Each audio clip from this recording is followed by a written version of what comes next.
أعوذ بالله من الشيطان الرجيم. بسم الله الرحمن الرحيم.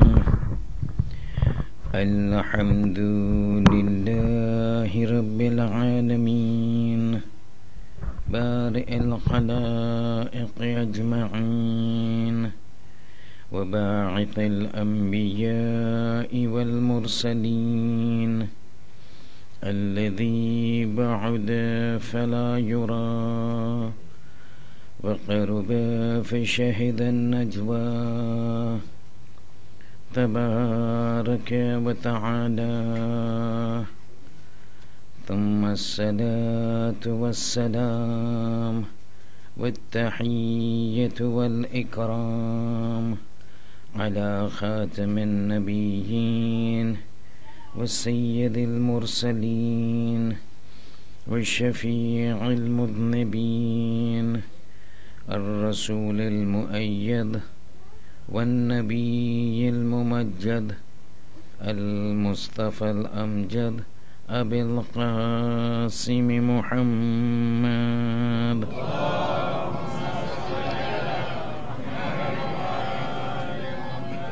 وعلى آله الطيبين الطاهرين المعصومين المظلومين، لا سيما على الإمام المنتظر وحجة الله الثاني عشر ابن العسكري المنتظر، ولعنة الله على أعدائهم أجمعين من الآن إلى قيام يوم الدين.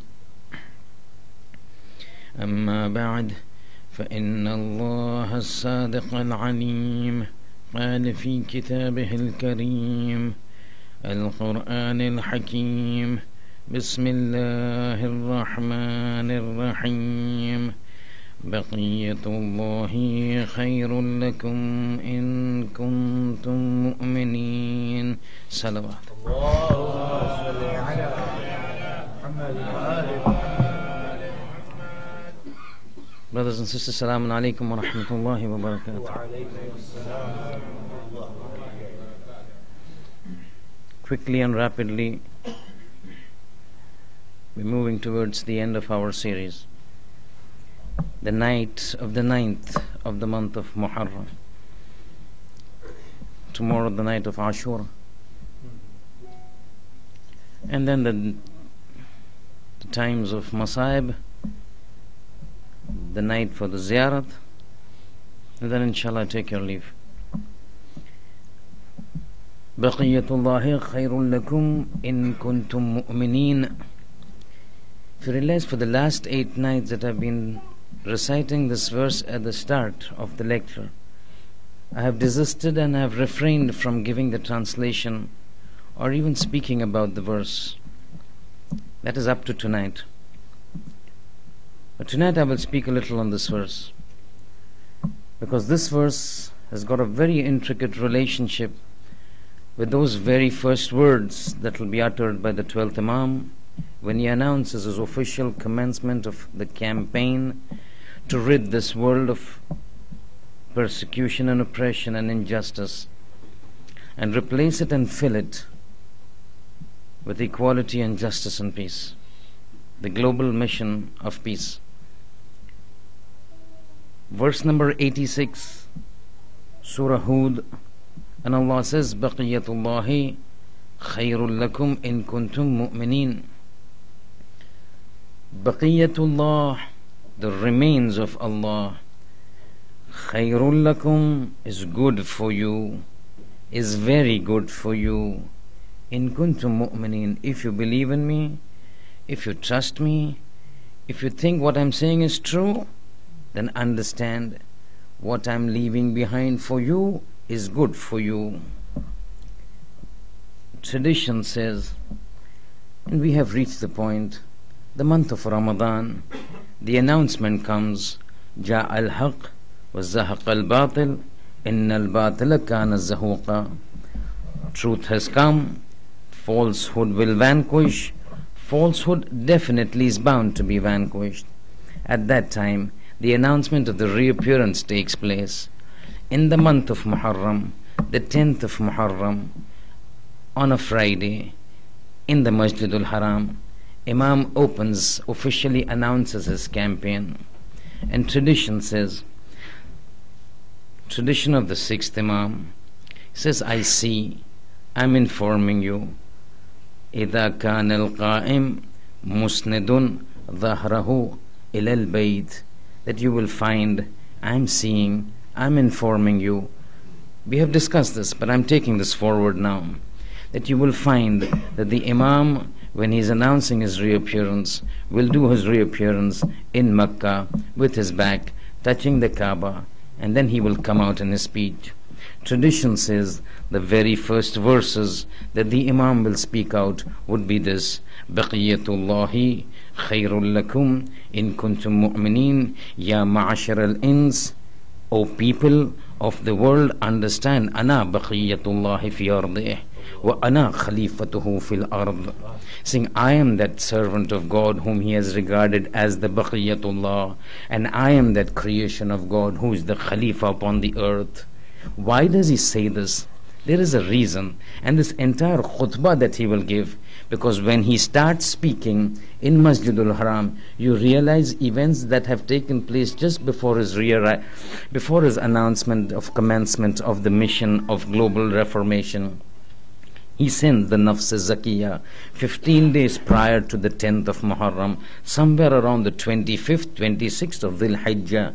This Nafs Zakiya goes in order to prepare the groundwork for the arrival and the proclamation of the official commencement. But he is not given a chance. People kill him. These are those supporters of Sufyani. Tradition says Nafs Zakiya, Muhammad ibn Hassan, is killed between the Rukn and the Maqam. He is beheaded inside Masjidul Haram, and that head is then sent to Sufyani as a present. 15 days after this, Imam starts his mission. He's saying, I have now been given the official authority by Allah to start. When this starts, this is the first verse that he says. Now understand, Baqiyatullah, Baqiya means to something that remains. We say in the house, Gharma aaf saag baqi rahi gayu che. That means it has remained. You even say in Urdu, ye kaam baqi reh gaya hai, ya ye insan baqi reh gaya hai, means somebody has remained. Baqiyatullah means somebody who is the remains of Allah, somebody who Allah has placed, somebody who has been the deputy of Allah, somebody whom Allah has put him as his representative upon the earth. Tradition says, Baqiyatullah khayrul lakum. This is what would be the first verses that the Imam would say, and then he would come out in his speech, and in the initial verses, when he recites, he would clarify to the people, I am that Baqiyatullah, that Quran, from the time it was revealed to the Prophet, Surah Hud, verse number 86, all along you've been reciting this. Whenever 15 Shaban came, you were reciting this. Whenever the talk about my reappearance would come, you would talk about this. The time has come, ana Baqiyatullah fi ard. But he doesn't stop at that point.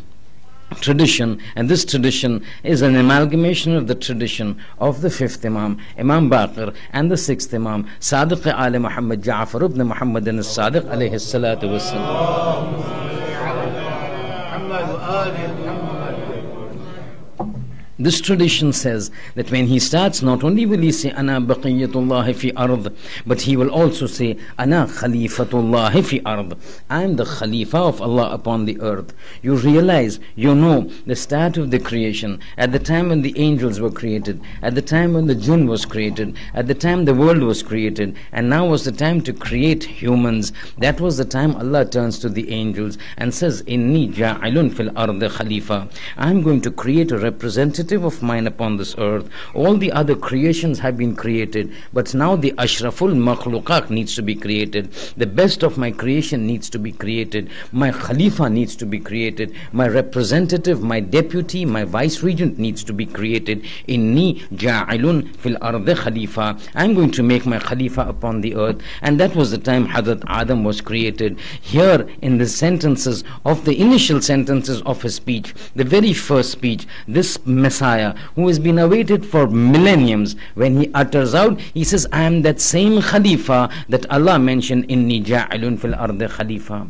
And then he starts his entire speech. But his entire sermon, his entire speech, and his very presence inside Masjidul Haram passes and categorizes 4 categories of message that he wants to pass to the people. We hear about the reappearance. We hear about the Qiyam. He is going to come on a certain date, at a certain time. And then generally we know it. But these few nights we need to go into details. We need to know, God knows when we will get another time to discuss this, probably together with you in Milton Keynes.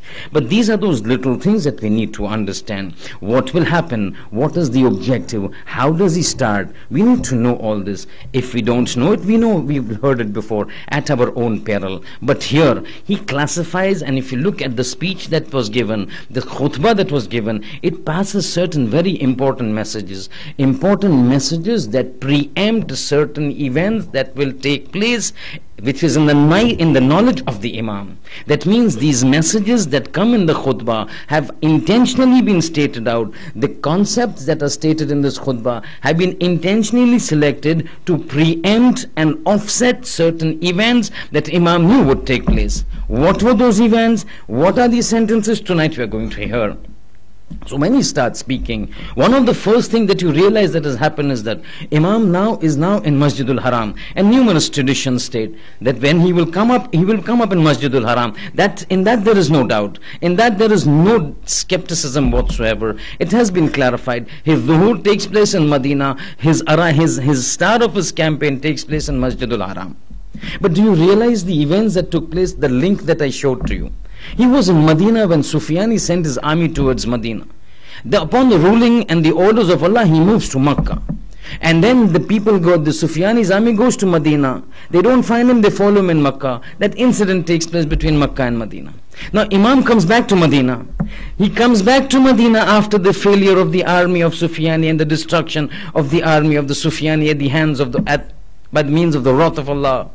He comes back to Medina, sends his emissary Muhammad ibn Hassan, the Nafs Zakiyah, to Makkah.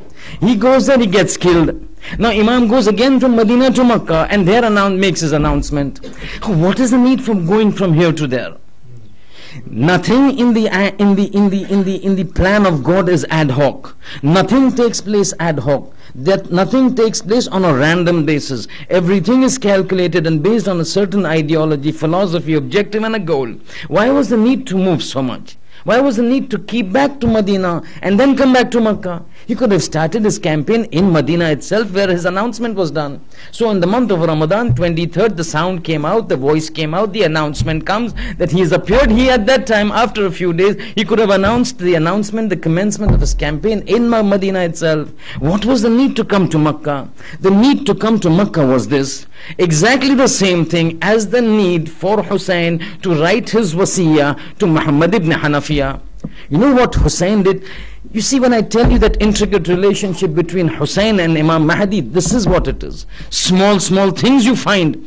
Similarly, what Hussein did is happening with Imam Mahdi. And similar to things that Imam did were happening to Hussein. And you keep a track of all those comparisons that I'm giving. You might want to jot it down and come up with a complete comprehension. When Hussein left for Makkah, left Makkah for Kufa and Karbala, at that time, you remember, he had left behind his wasiyah to Muhammad ibn Hanafiya. هذا ما أوصى به حسين ibn Ali إلى أخي Muhammad ibn Hanafiya. This is the wasiyat that Hussein ibn Ali is giving to his brother Muhammad Hanafiya. What does he write in it? He is giving a wasiyat in which he is again preempting something that people will accuse him of. And in order to preempt and offset that, he is writing his wasiyah. He's saying, I am writing this wasiyah to you, Muhammad Hanafiya. Inni lam akhruj asharan wa batira. Wala zaliman wala mufsida. Muhammad Hanafi, understand and put this on record. I want to put this on record so that it remains for posterity. I know people are going to talk about me. I know people are going to say I'm going for power. I know people are going to say it's a personality battle between myself and Yazid. People are going to say that this is going to be a fitna. This is what Yazid said. Why do you think the Kufiyin started throwing stones at the heads of Hussein and Abbas and Habib ibn Madahir? They said these are the Khariji that have come. These are the rebels that have come. They have rebelled against Amirul Mu'mineen, Na'udhu Billah, Yazid ibn Muawiyah ibn Abi Sufyan. So these people need to be cursed. These people need to be condemned. They would throw stones. Why? The propaganda machine of Yazid was working in overtime in promoting and in advertising and in portraying these individuals as rebels against Amirul Mu'mineen, Na'udhu Billah, Yazid.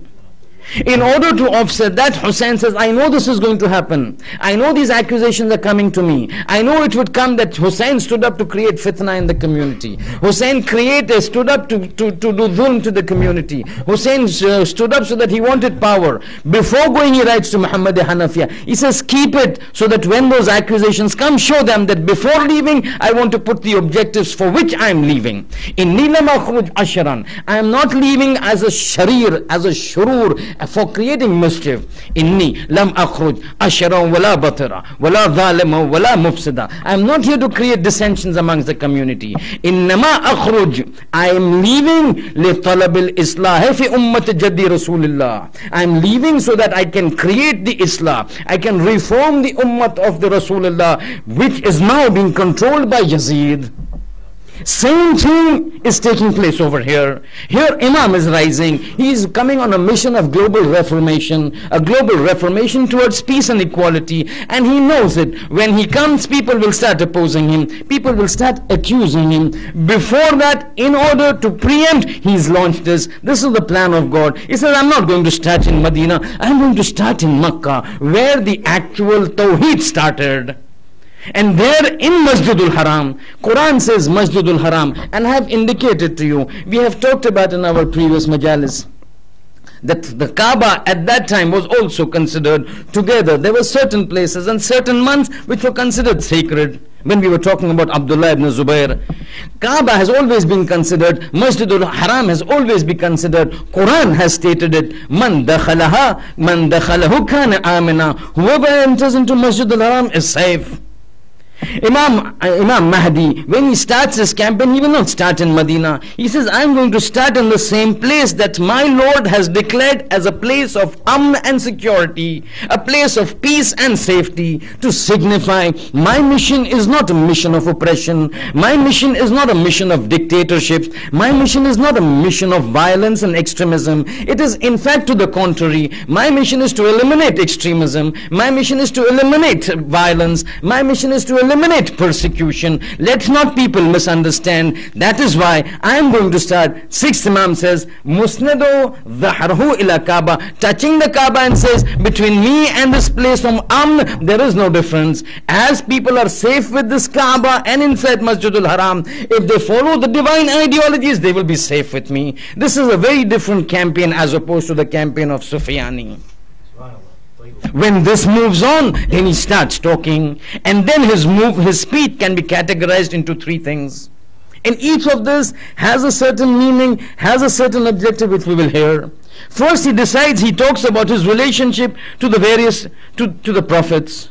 He says, look, I'm no stranger to this ideology that I'm coming. I'm not an alien. This is part of my lineage. This is part of my blood. And he starts off by saying, tradition says that when he's going and he's talking, he makes an exceptional effort to link himself to the past prophets. And the tradition says the sermon starts off in such a way that when you hear, you really at times wonder. It's amazing that he is trying to prove to the people, look, what I am starting, I'm not an alien to this field. I am not starting something that has not been done by the previous prophets. So tradition says, when he starts off with a few sentences, then he says, and I'm reading it out. Today we'll have a lot of reading to do. He's saying, and this is the sixth Imam saying, was Sayyidun al-Qa'im Musnidun. Ajab, the sentences. Sixth Imam is saying, was Sayyidun al-Qa'im. Sixth Imam, in the year 148 he passes away. The 12th Imam, born in 255 Hijri, more than 100 years difference between them. But the 6th Imam, when he's talking about the 12th Imam, says, Sayyidun al-Qa'im. Sayyid means chief. The grandfather is talking about the grandson as referring to him as Sayyiduna, our chief. our leaders. You realize the importance that this mission has and this personality has in the eyes of the Masumeen. That the sixth Imam is saying this. But he says, وَسَيِّدُنَا الْقَائِمْ مُسْنِدٌ ظَهْرَهُ إِلَى الْكَعْبَةِ, leaning towards the Kaaba. وَيَقُولُ يَا مَعْشَرَ الْخَلَائِقِ. He says, oh people, listen to me. I will explain to you who I am. Is this not what the fourth Imam did in the court of Yazid?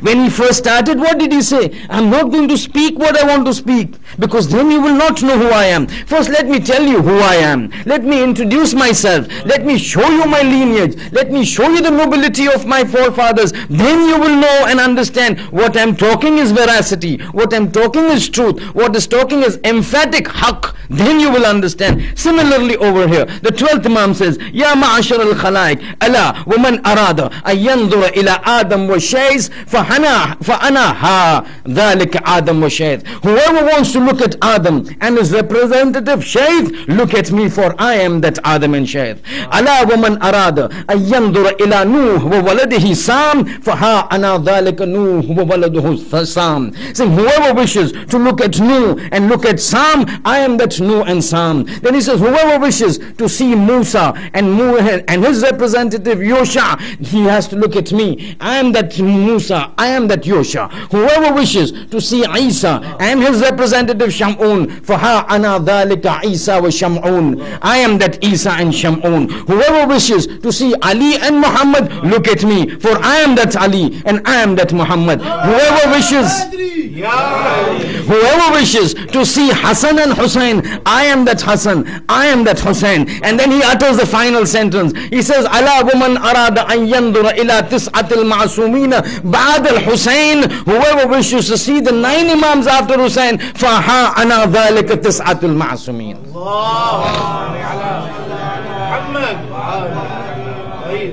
What is he trying to signify? He's trying to signify, listen, I am from the same lineage of Adam and Shayth, Ibrahim and Ismail, from Musa and Isa and Shamun and Yusha and Ali and Muhammad and the Hassan and Hussein. There is no difference between us. Why do I say this? Why does he do this? Listen to one more category, then I will explain. So he makes an concerted effort and overwhelming overture towards explaining to the people, I am from a family of the prophets. For me, I am following the same ideology as followed by Adam and Ibrahim and Noah and Musa and Isa and Muhammad and Ali.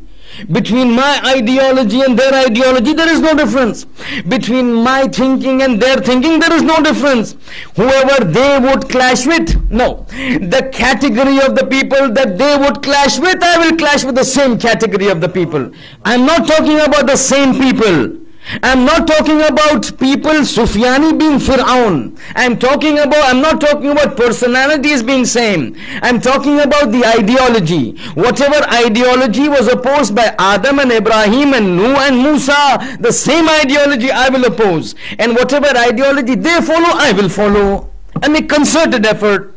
Moving further, when you hear the other sentences, he now focuses and shows his relationship to Allah and specifically to the Ahlul Bayt. And what does he say? فَإِنَّ أَهْلَ بَيْتِ النَّبِيِّ فَإِنَّ أَهْلَ بَيْتِ النَّبِيِّكُمْ أَوْلَى بِاللَّهِ مِنْكُمْ. This Ahlul Bayt, which includes me, is closer to God than what you are to God. Then he says, be careful. فَمَنْ حَاجَّنِي بِكِتَابِ اللَّهِ فَأَنَا أَوْلَى بِكِتَابِ اللَّهِ. Whoever wants to argue with me on the basis of the book of God, understand, I am more aware of the book of God. I am more familiar with the book of God. I am more knowledgeable than the book of God than you are. فَمَنْ حَاجَّنِي بِسُنَّةِ نَبِيِّ اللَّهِ. Whoever wants to argue with me on the sunnah of Nabi Allah, to understand, فَأَنَا أَوْلَى بِسُنَّةِ نَبِيِّ اللَّهِ. I know the sunnah of the Holy Prophet. I am aware of the sunnah of the Holy Prophet. I am knowledgeable to the sunnah of the Holy Prophet more than you are. So don't pick up the Quran and fight with me and argue with me. You know why these are being done? Remember, in our previous lectures we had mentioned, on certain occasions you will find that the mu'mineen themselves leave alone the others.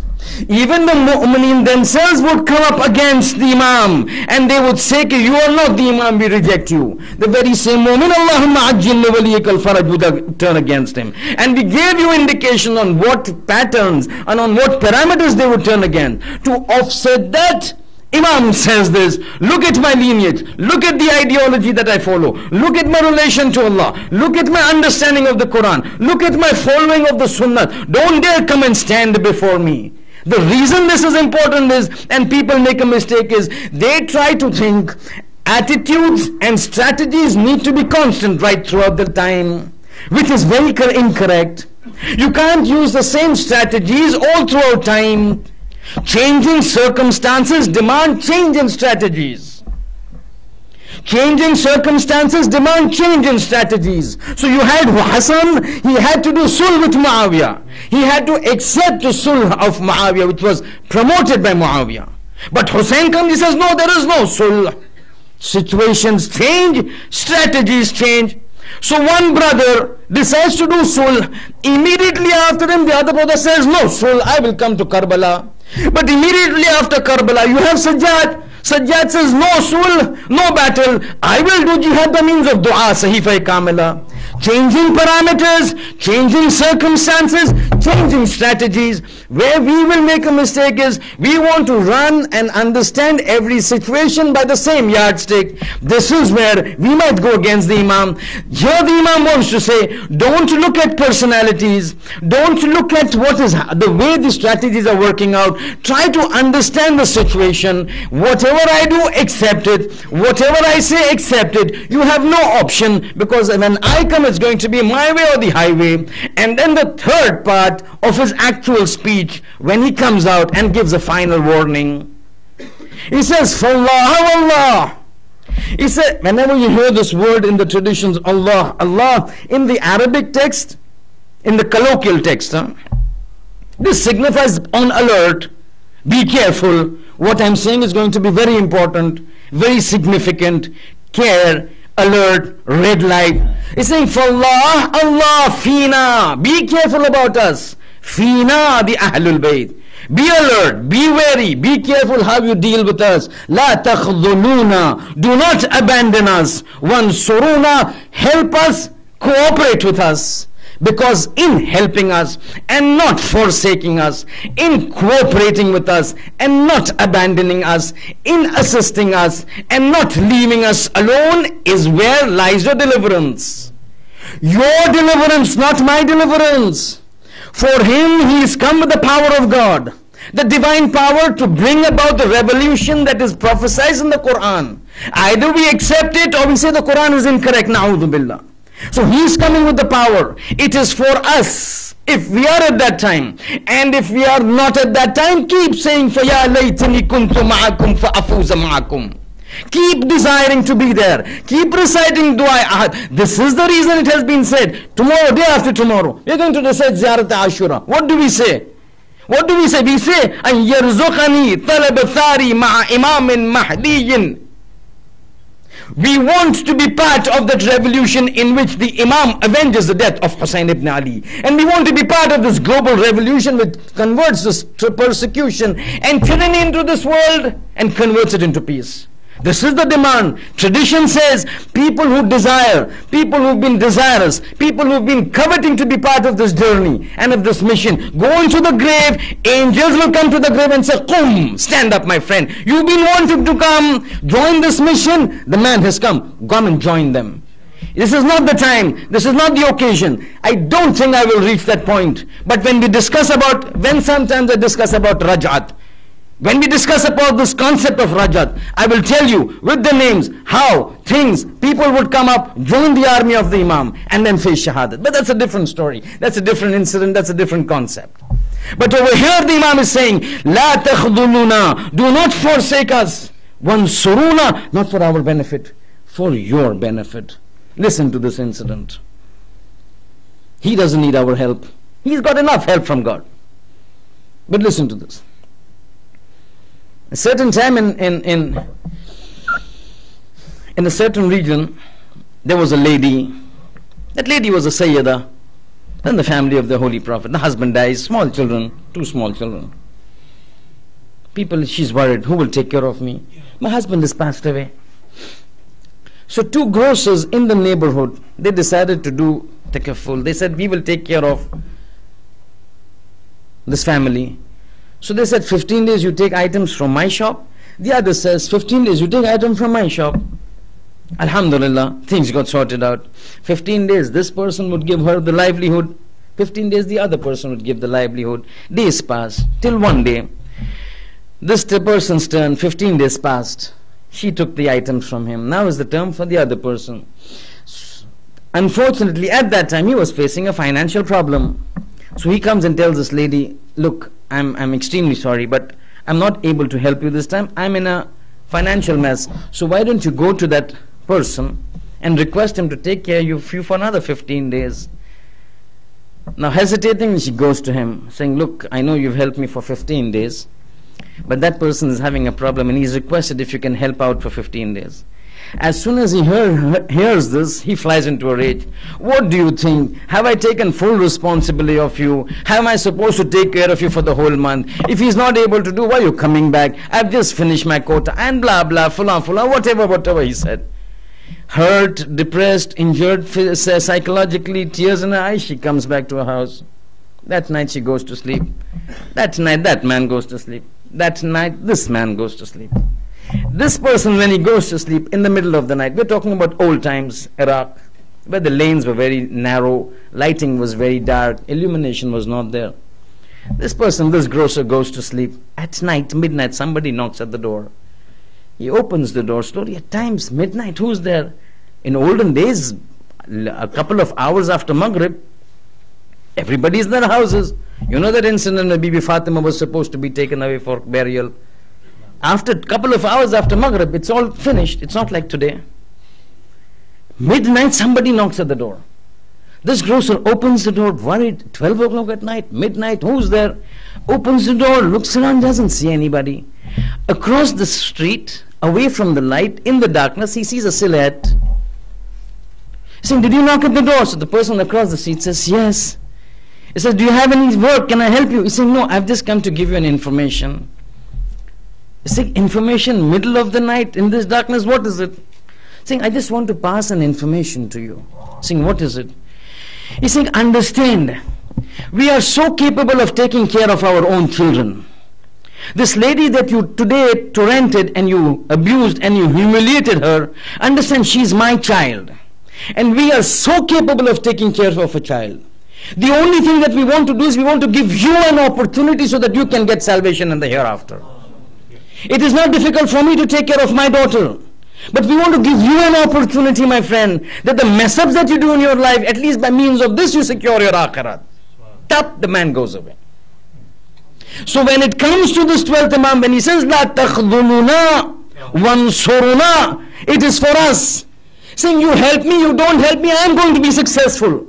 Because this is the promise of God. By allowing you to join me and take part in this mission, I am trying to ensure that the mess-ups that you've done in this world, at least by this way you compensate and have an akhirat that is of bliss and happiness. This is what it is said. And now the process begins. But here, when it comes, he will not just speak. Because always, claims need to be corroborated. I mentioned it. Claims need to be substantiated. If you claim something, if you say something without substantiating it, without corroborating it, those claims become hollow. They don't have any meaning. So when he's saying कि إذا ألا من أراد أن ينظر إلى آدم وشيث فها أنا ذلك آدم وشيث, he has to prove it that I am the lineage. Tradition says when he comes, he will come with certain mirath, certain inheritance. Inheritance from whom? Inheritance from the Masumin. No, not just the Masumin. Inheritance from the prophets. And I will read out a beautiful tradition. It's ajib. These rank of the Masumin, you need to really read and understand to comprehend who these individuals are. We take them to be so common. Imam Sadiq said, who Imam Sadiq? The world rotates around Imam Sadiq. The wali of Allah.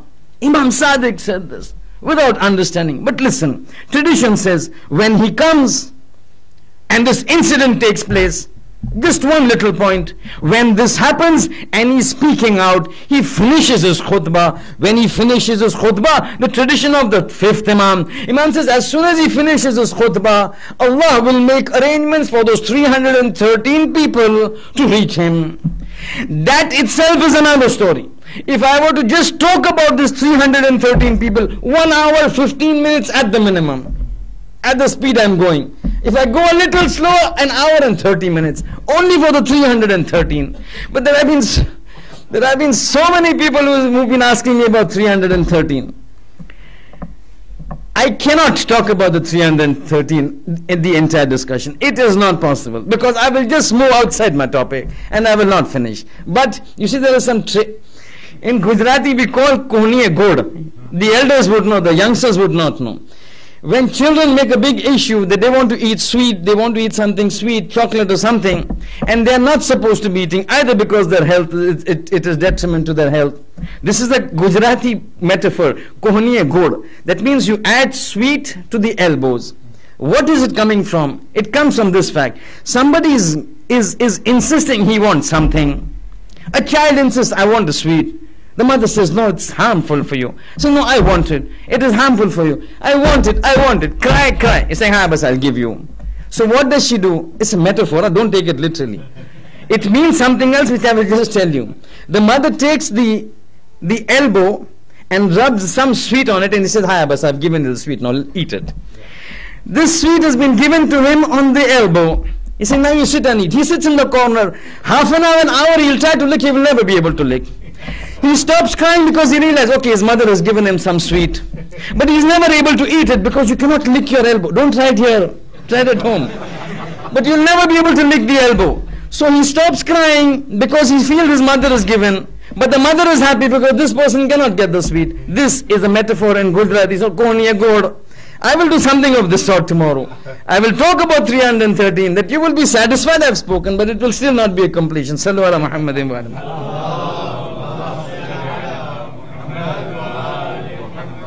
From here, as soon as the khutbah completes, Imam says, as soon as the khutbah completes, those 313 people gather around, and then starts one of the most important events that will dictate the movement of this world, the bay'ah that takes place with the Imam.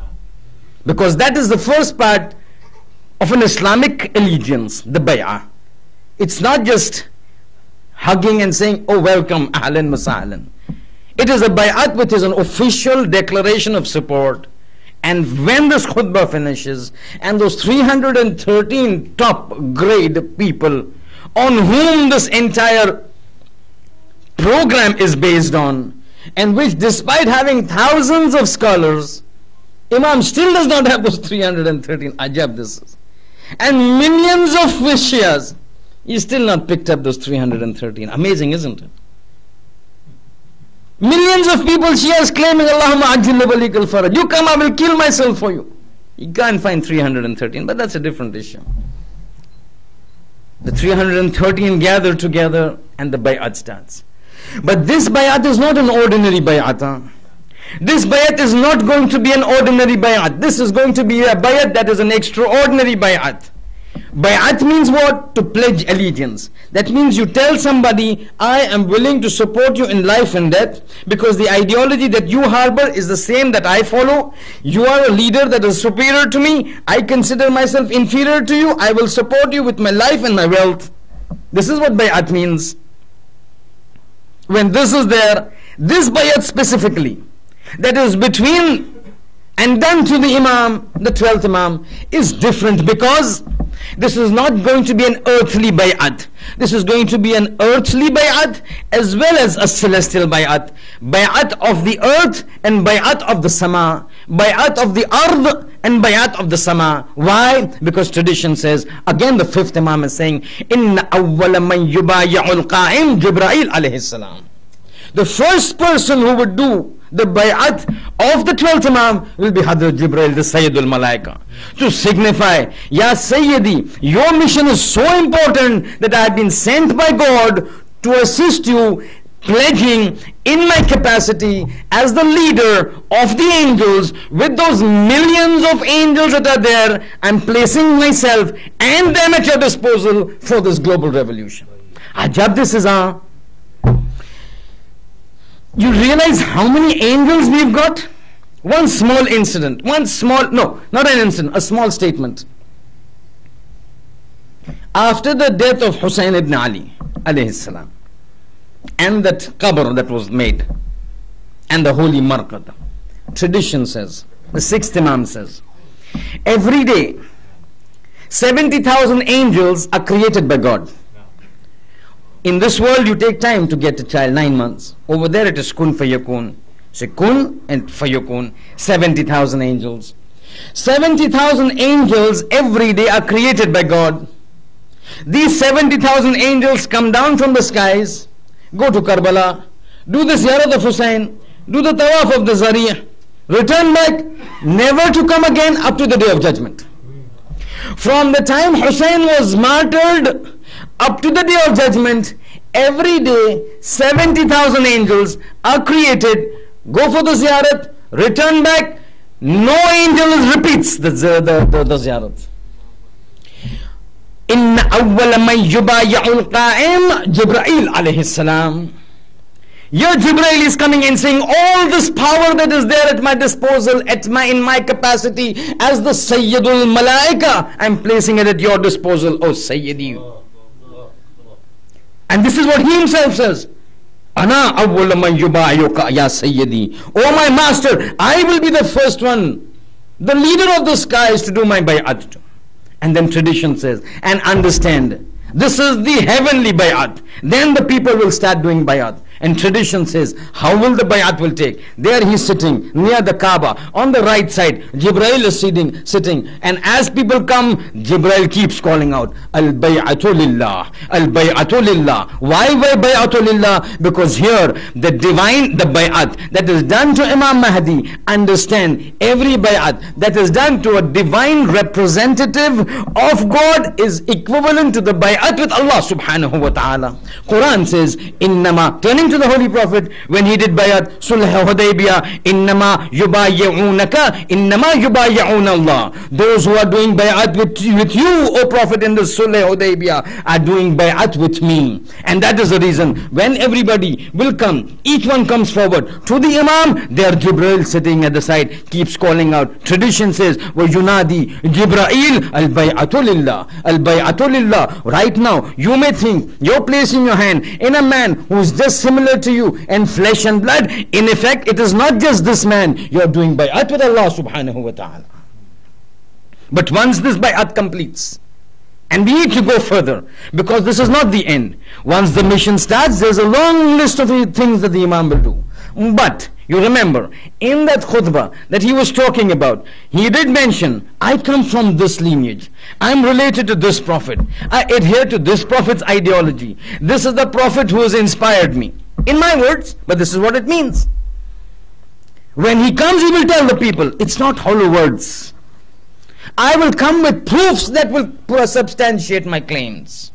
Because I don't talk hollow, I talk with truth. And tradition says, when he comes, he will come with certain inheritances from the past prophets and our Prophet Muhammad sallallahu alaihi wasallam.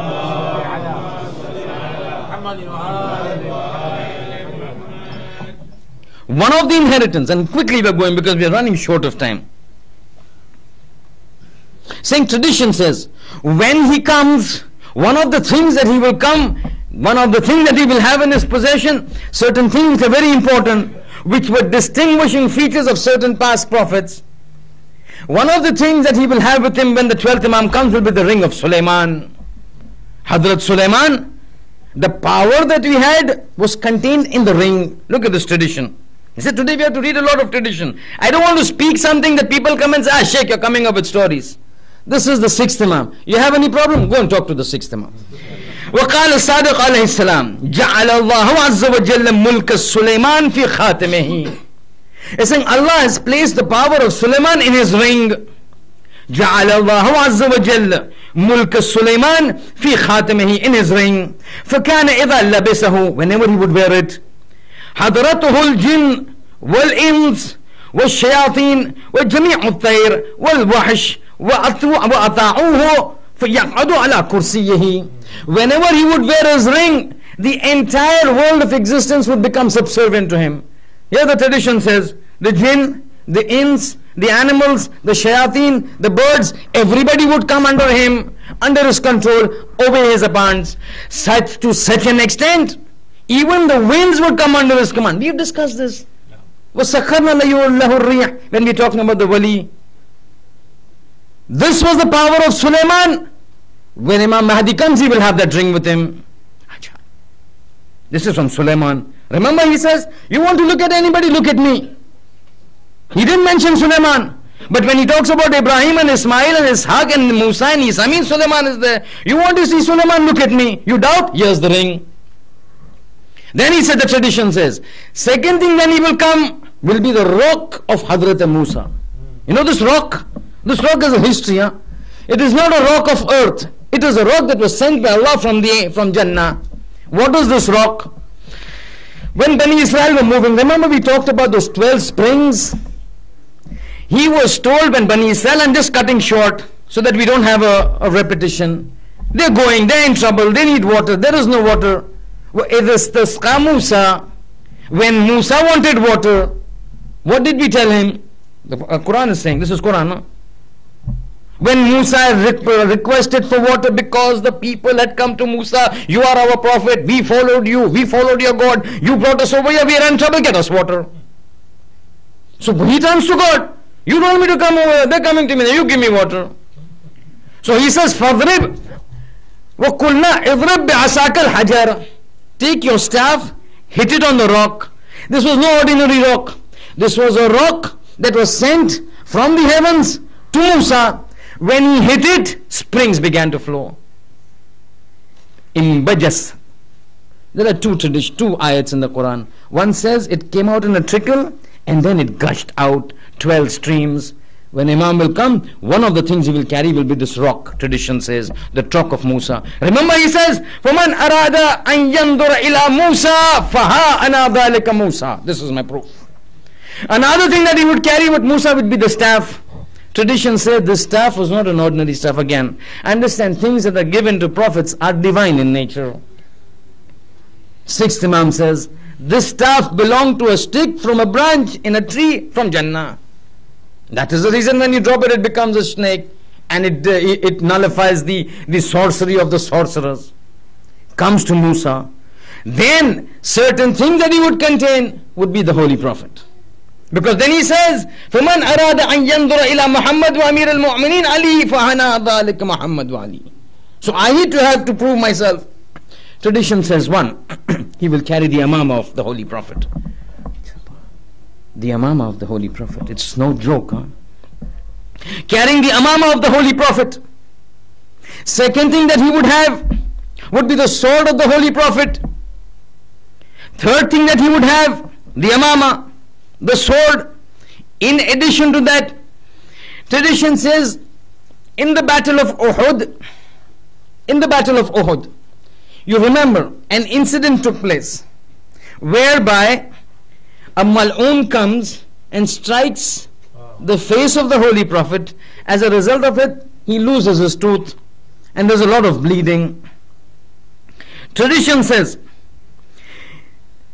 I'm reading this out to you. This shirt, the dress that the Holy Prophet was wearing in the battle of Uhud, this person comes, strikes him on the face, loses his teeth. This was the same incident, hearing which Uwais Qarani breaks off all his teeth. You know that? Yeah. Holy Prophet broke one of his teeth. The news reaches Uwais Qarani. The Holy Prophet has lost one of his teeth. Which tooth? Saying, I don't know, but one teeth gone. Saying, my Prophet has lost a teeth and I have a teeth. I don't know which teeth. He breaks all of his teeth. That is why, without even seeing the Holy Prophet, the Prophet says, he is my Sahabi. He is my companion. Without even him having met the Holy Prophet, says, there is one companion of mine, Uwais Qarani. When he was hit and he lost a tooth, he bled. When he bled, the blood fell. The blood fell on the left sleeve of the Holy Prophet, of the garment that he was wearing. At the time of the 6th Imam, a group of people sitting with the 6th Imam, discussing about the 12th Imam. So one of the companions asked the 6th Imam, when the Al-Qaim would come, what would he carry with him? Amongst the various signs that I've just mentioned, one of the things the 6th Imam says, that when the Qaim will come, and when he will manifest himself in the Kaaba, near the Kaaba, in Masjidul Haram, he would be wearing the same dress as the Holy Prophet wore in that battle of Uhud. So this man is now thinking, but the Ravi says, before I could say anything further, Imam Sadiq asks him, do you want to see that shirt? Do you want to see that shirt? So this man says, where can I get to see the shirt of the Holy Prophet? Bala yabna Rasulullah. Yes, I want to see it. So he called the servant, go to my room, pick out that small little box. That box was pulled out, brought before Imam. Imam opens it, takes out a shirt, spreads it out. This man says, I saw that shirt lying before me. On the left hand was stains of blood. I pick it up, I put it to my eyes, I kiss it. Imam then takes it back from me, folds it up, puts it into the sanduk, sends it back. I then ask the Imam, this has come to you? He said, yes, this is my grandfather's cloak, so it is bound to remain with me. Where will it go to? He's saying, this will go back to the time now when the 12th Imam rises.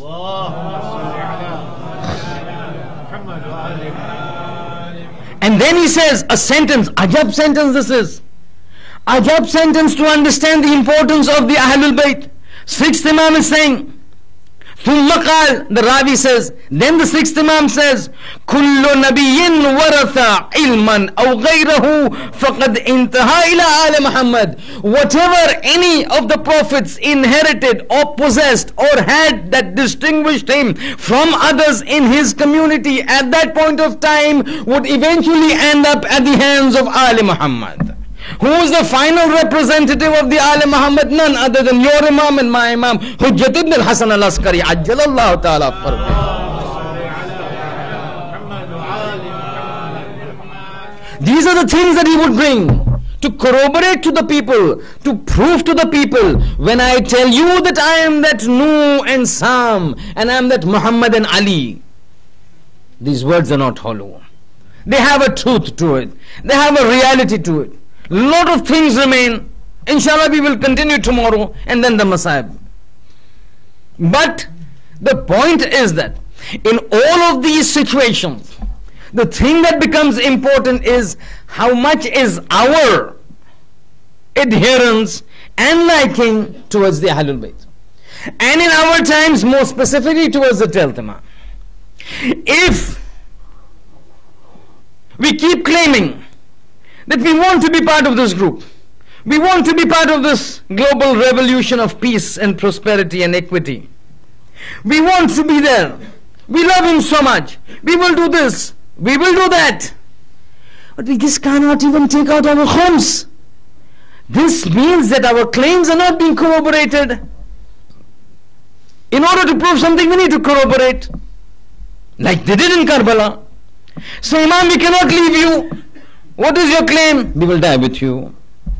That's what happened on the day of Ashura. And in every step that you see, specifically the family of the Ahlul Bayt, ajab tarbiyat, ajab development, ajab training.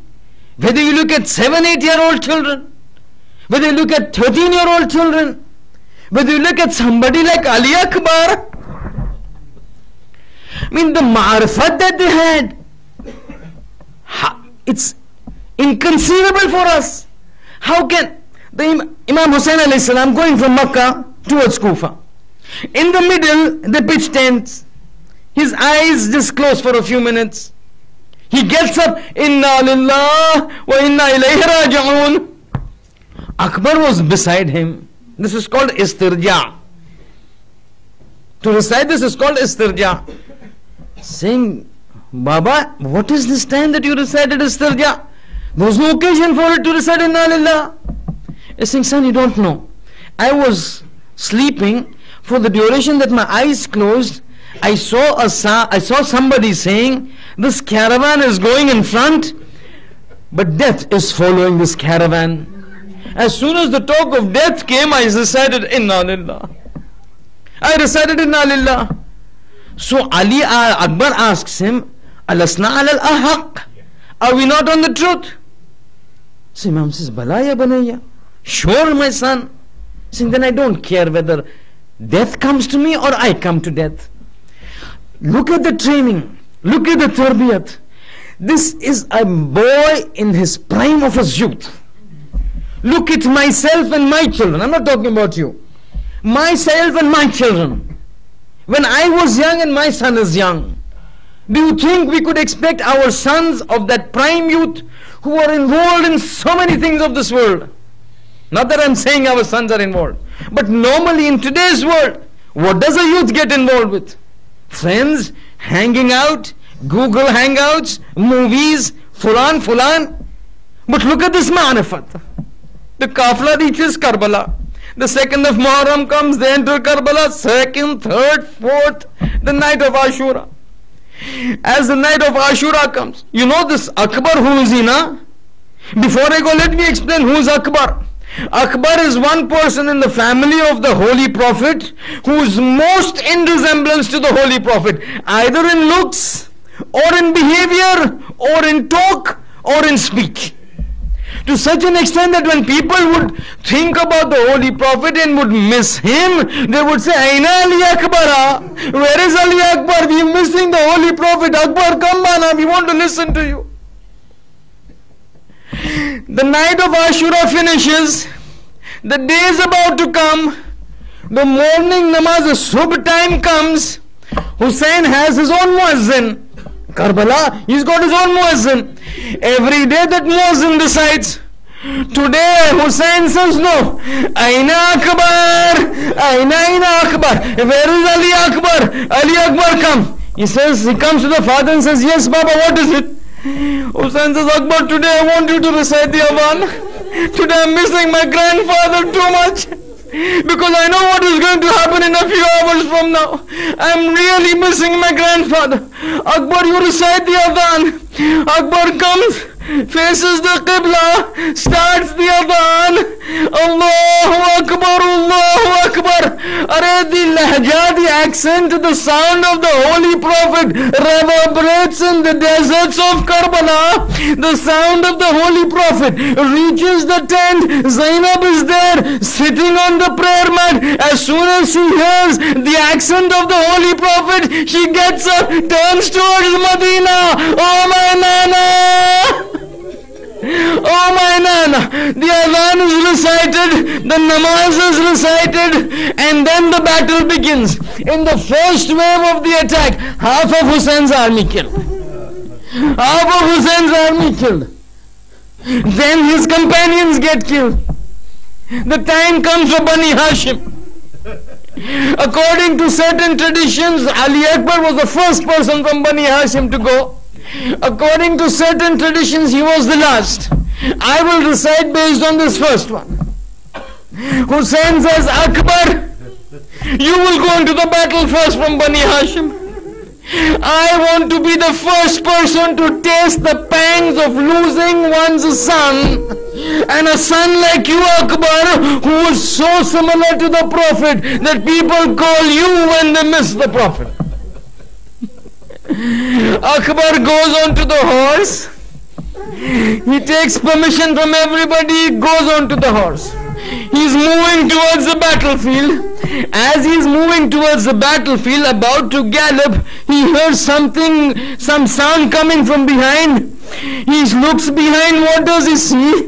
As his horse is moving forward, his older father, Hussein ibn Ali, holding his bag, is walking after him. As the speed increases, Hussein's speed increases. As he sees, he stops the horse, gets down, folds his hand and says, Baba, but you don't follow me. Why are you following me? Hussein says, Akbar, you are not an old man. You don't have an 18-year-old son. You don't know the pangs that suffer a man when his 18-year-old son is about to die. Akbar says, but Baba, if you keep following me, I will not be able to go for battle. Hussain says, go. Hussain says, go. I am giving you the permission. Khuda Hafiz. Akbar goes, sits on the horse for the second time, goes into the battlefield. As he goes into the battlefield, Hussain takes position onto a small mount. Hussain is standing so that he can see the battle. This Hashimi son of Hussain then begins his battle. But remember now, this is the 10th of Ashura, 10th of Muharram. From the 7th there is no water. Hungry, thirsty, tired. How much could this boy fight? How much could this youth fight? A spear comes from Hasin ibn Namir. It hits Hussein's son on the chest. Now Akbar cannot stabilize on the horse. He falls down onto the ground. Oh my father, help me. As soon as Hussain falls down, as soon as Akbar falls from the horse, your Hussain, the old father, falls down from the mount. For a few minutes, for a few moments, tradition says he can't see. He gropes around. Aina Ali Akbar, ud'uni, ud'uni. Oh my son, I cannot see you. Tell me, where are you? I will come to you by your voice. The son says, Ilayya abata, Ilayya, come to me. Tradition says, for a few moments his eyesight is gone. He gets up, totters, falls down again, gets up, totters, stumbles, falls down, and eventually reaches his son. May God never show an old father the situation that Hussain saw of Akbar. What does he see? The other young boy lying onto the ground, covered in blood, and a broken spear sticking into his heart. He turns to Akbar and says, Akbar, don't worry. Your father is very sabir. He's got a lot of patience. I will relieve you from this misery. He steps down, sits on his haunches, puts one hand onto that broken spear, the second hand onto the first. Don't be surprised. He may have turned to Najaf and said, Ya Ali Madad, oh Baba, help me. Even you have never faced this situation. I am pulling out the spear from the chest of my Akbar. He takes it, he tucks it, the spear comes out, and the ruh of Akbar comes out. Inna lillah, Akbar has gone. The old father tries to pick up the lasha. He cannot pick up the lasha. Hussain, you are the one who had told Hur, old fathers don't pick up the lasha of their young son. Why are you picking up Akbar's lasha now? The lasha is taken. In front is the lasha. Hussain is struggling behind. The lasha goes into the tent. Zainab comes. Give me my Akbar. Give me my Akbar. Layla comes. What has happened to my Akbar? There is a matam.